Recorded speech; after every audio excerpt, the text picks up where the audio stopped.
So I want to talk to you today about what makes home sellers cry. But firstly, you may notice that there's a little cut on the front of my nose. That's from George.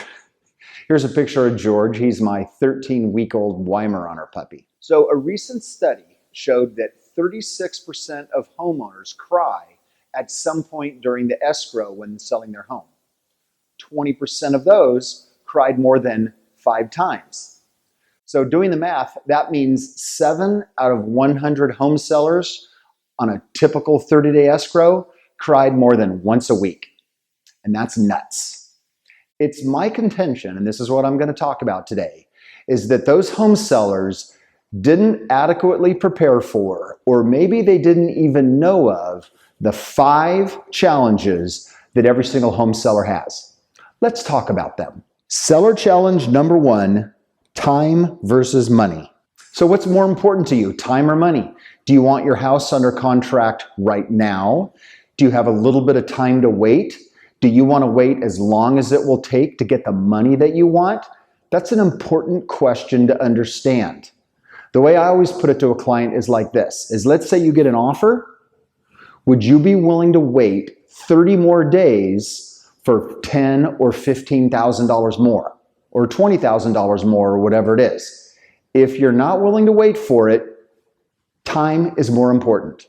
But if you are willing to wait for it, then money is more important. That's an important consideration right up front. Seller challenge number 2, the differences between brokerages. Most people think real estate brokerages are all the same. But if I were to tell you that there's a difference between Nordstrom, Bloomingdale's, Neiman Marcus, and Macy's, that makes a ton of sense. It's actually the exact same thing with real estate brokerages.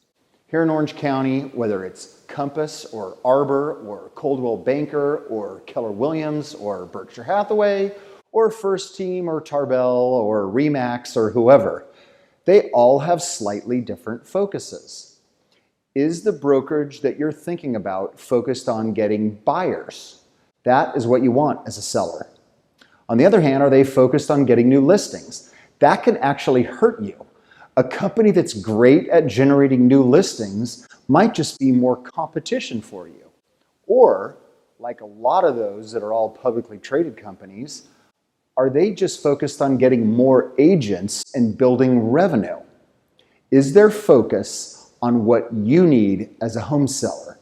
You have to understand the differences between the brokerages. Seller challenge number 3, pricing. You know, the second you put a sign in front of your house, it completely changes. It's no longer a home. It's a retail product. It's a house. And when you're pricing that, you need to think about it just like any other retail product. You know, you can go downtown LA on a sidewalk and buy a purse for 1/5 the price that you could buy that exact same purse at Nordstrom for. One of them is high-end retail marketing. The other one is super low-end wholesale marketing. And then like a Marshall's or a Ross is somewhere in the middle. So you need to think about positioning your house along with the pricing that you're looking for. Seller challenge number 4. What needs to be done to attract the highest offers? Firstly, does your house have some work that needs to be done? Buyers will pay the highest price for a house that only requires a phone call to a locksmith after close of escrow.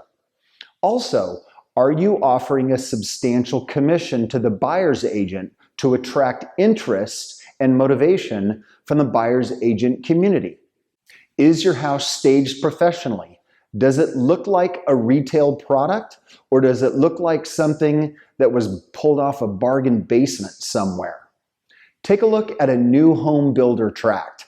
If you go into one of those models, the way that house looked is definitely designed to get the highest possible price. And then lastly, are you going to negotiate your offers in person?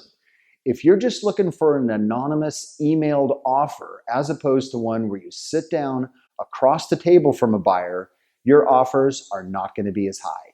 Seller challenge number 5, who pays the commission? This is a big one. A big challenge for a seller is, I don't want to have to pay all that commission.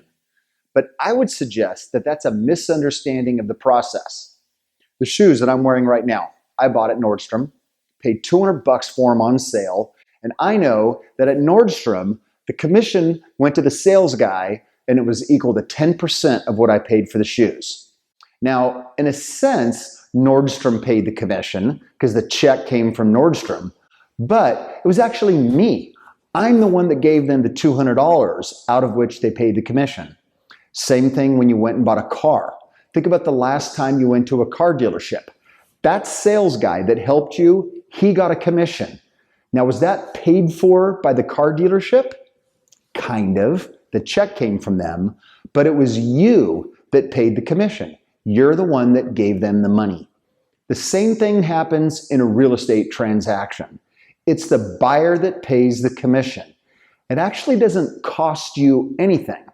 So if you've figured out what you want to net for the sale of your home, the commission and the transaction costs and everything are added on top of that, and it's paid for by the buyer.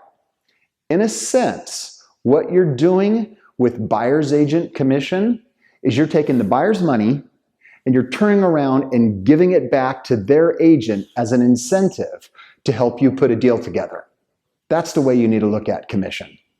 So thinking about these sellers that cry, I think these 5 important challenges are things that they didn't adequately prepare for. Let's summarize them real quick. Number 1, time versus money.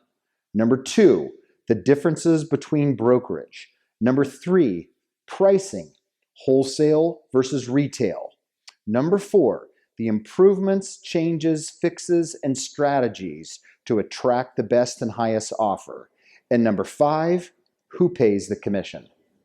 Now, as you can imagine, I have very specific strategies to impact and influence all of these 5 challenges that you as a seller might have. If you'd like to talk to me further about them, you can call me. My number is 949-413-2371. You can also email me, michael@housamgroup.com. Thanks so much and have a great day.